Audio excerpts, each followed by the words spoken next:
할렐루야. 오늘도 예수 그리스도 이름으로 하나님 앞에 예배 드리시는 우리 믿음의 가족들 위에 하나님의 넘치는 은혜가 임하여지기를 주님의 이름으로 축원을 드립니다.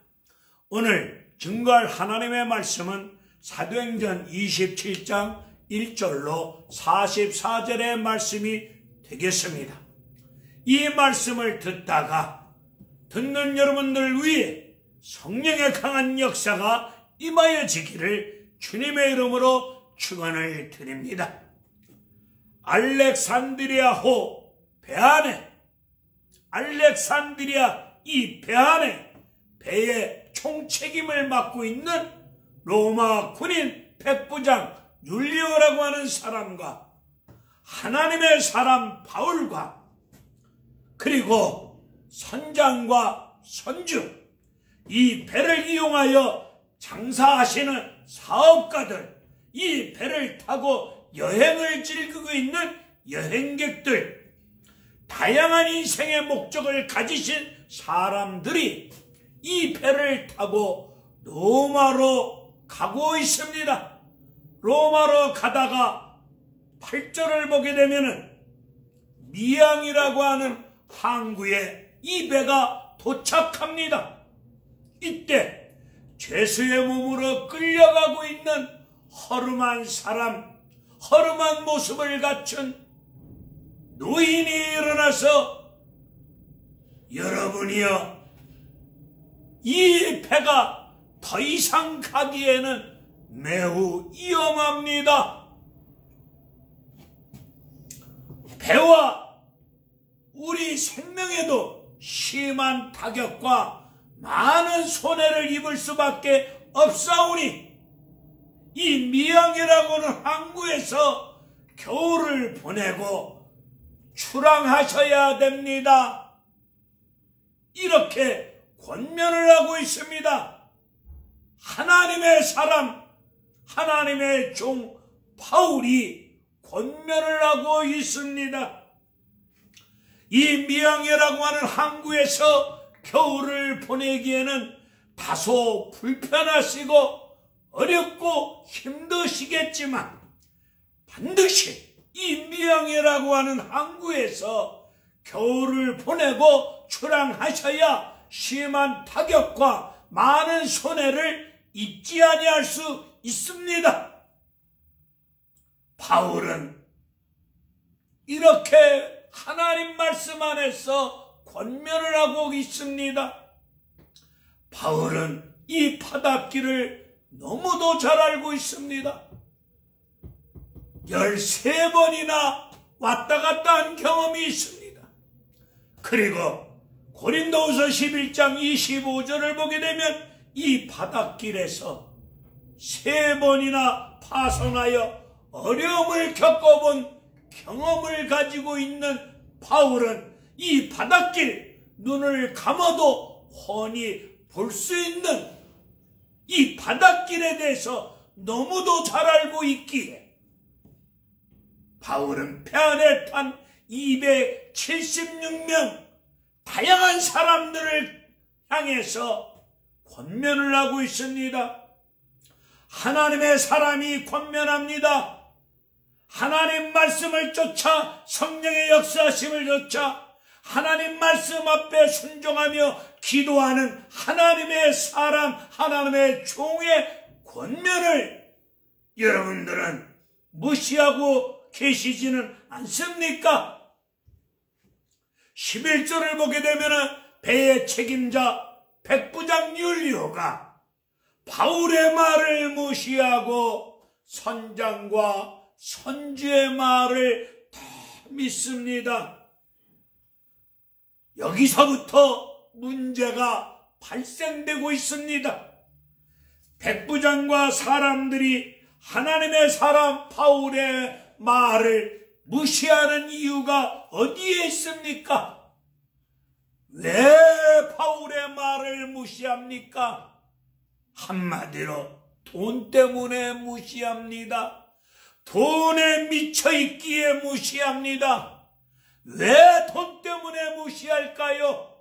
미양이라고 하는 항구에 겨울을 나기 위해서 여기서 머물고 있으면 경비가 발생될 수밖에 없습니다. 사업하는 사람들이, 장사하는 사람들이 물건을 제때 납품하지 못함으로 말미암아 손실과 돈을 벌 수 없지 않습니다. 그로 인해서 경비도 발생되고 사업에 차질이 생겨서 돈을 벌 수 없으니 돈 때문에 무시하는 겁니다. 배 안에 276명 저마다 이유를 댑니다. 이래서 저래서 여기서 머물 수 없습니다. 가야 됩니다. 가야 됩니다. 저마다 일어나서 한마디씩 거들고 있습니다.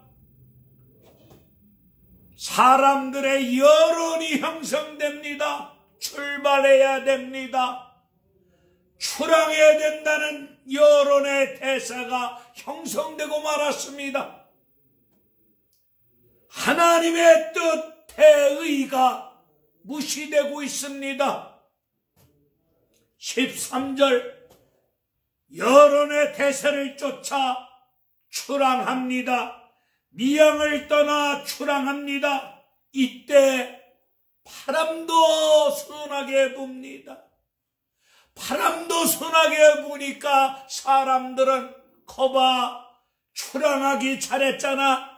저 노인의 허름한 사람의 말을 믿고 우리가 출항하지 아니했더라면 큰일 날 뻔했어. 출항하기를 잘했어. 바람도 이렇게 순하게 불고 있지 않아.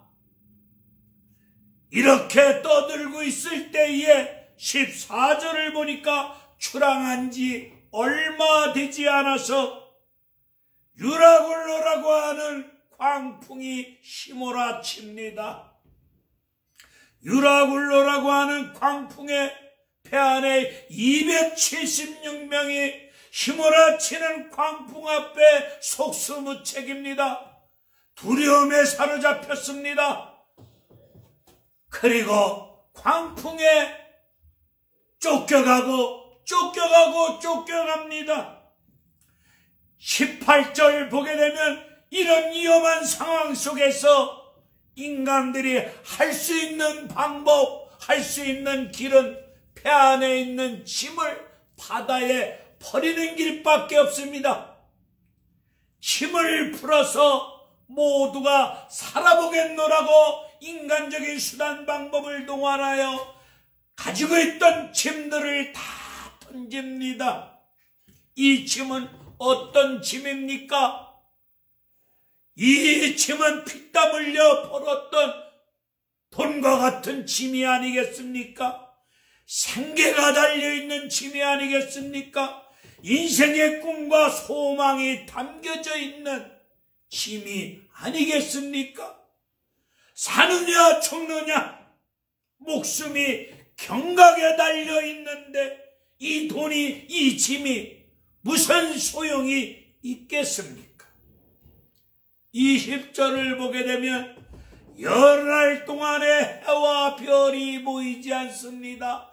해와 달이 보이지 않는다는 뜻은 무슨 뜻입니까?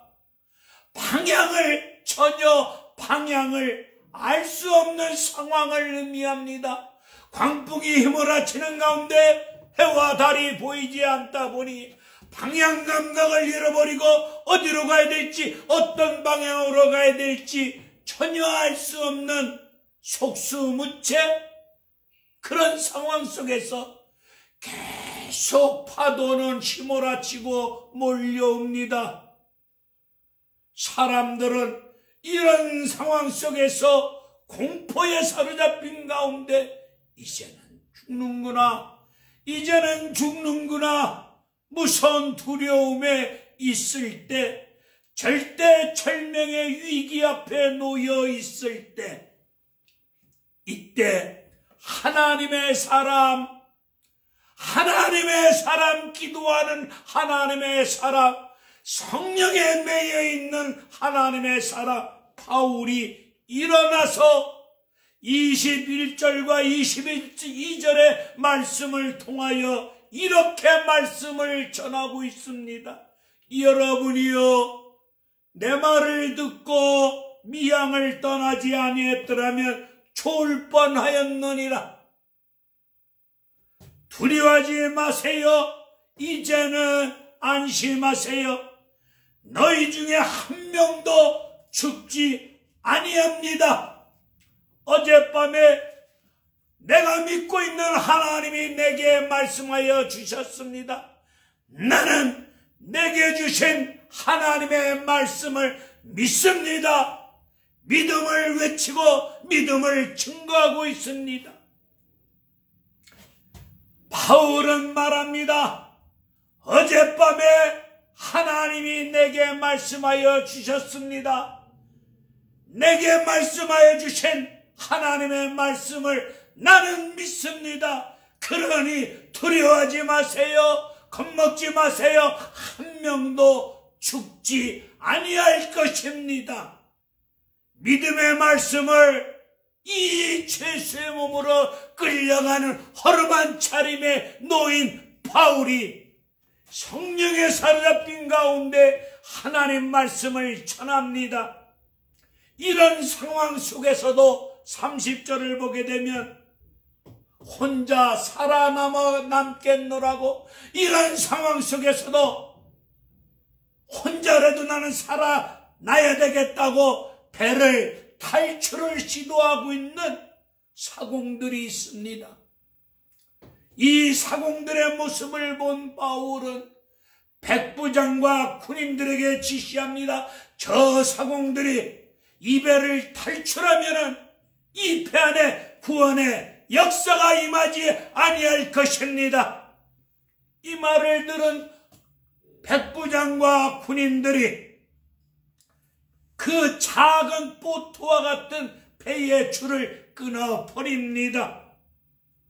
백부장과 군인들이 바울의 말을, 바울의 지시를 따르고 순종합니다. 배의 주도권을 백부장 율리오가 쥐고 있었는데 이 배 주도권이 하나님의 사람 바울에게 넘어왔습니다. 34절과 35절의 말씀을 보니까 276명이 떡을 떼어 하나님께 축사하고 떡을 떼어 먹습니다. 이 모습은 어떤 모습입니까?